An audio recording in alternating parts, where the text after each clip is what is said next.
Dr. Godes, I'm still trying to study. I have 3 tests this week. 3 tests? How are you going to do it?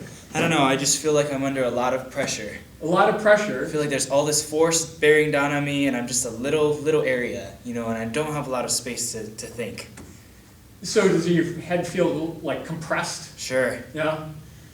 Okay, so if that was spread out, if the tests were spread out over a greater period of time, there'd be a lot less pressure, right? Right. Okay. Well, maybe we'll work on that. I'll talk to your professors and see if we can rearrange things. That would be helpful. Yeah, I have a lot of clout. So, welcome to the periodic table. Mm-hmm. And we're starting a new little section on gases. And the first activity is about how we measure pressure for gases. And as you may have figured out, pressure is, what is pressure? Pressure is force over an area. Force over an area, right? So, for example, if I'm standing on the table on 2 feet, there's a certain amount of pressure that I'm putting under my feet. But if I raise up 1 foot, He's increased the pressure by decreasing the area. right. Same amount of force. And if less I was amount of wearing area. stiletto heels, I would probably break right through the table because that would be a lot of pressure on a very small area. I would also have to ask why you would be wearing stiletto heels. Yeah, well, just to make a point.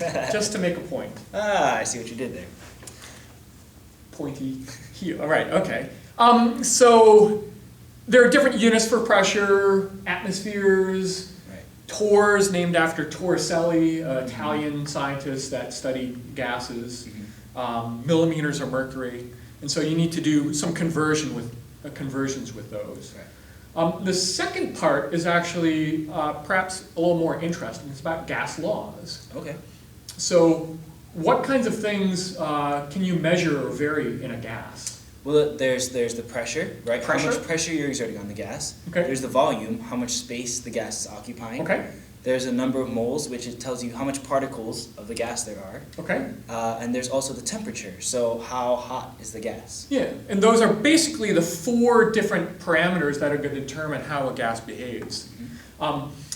So why are gases important?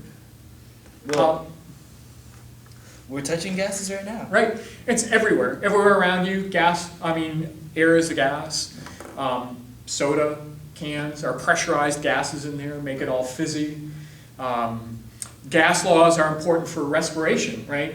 Oxygen gas comes in, it gets transported to your cells, and then it's released, and that's because something called the partial pressure of oxygen is very low in your cells, and the hemoglobin releases it there.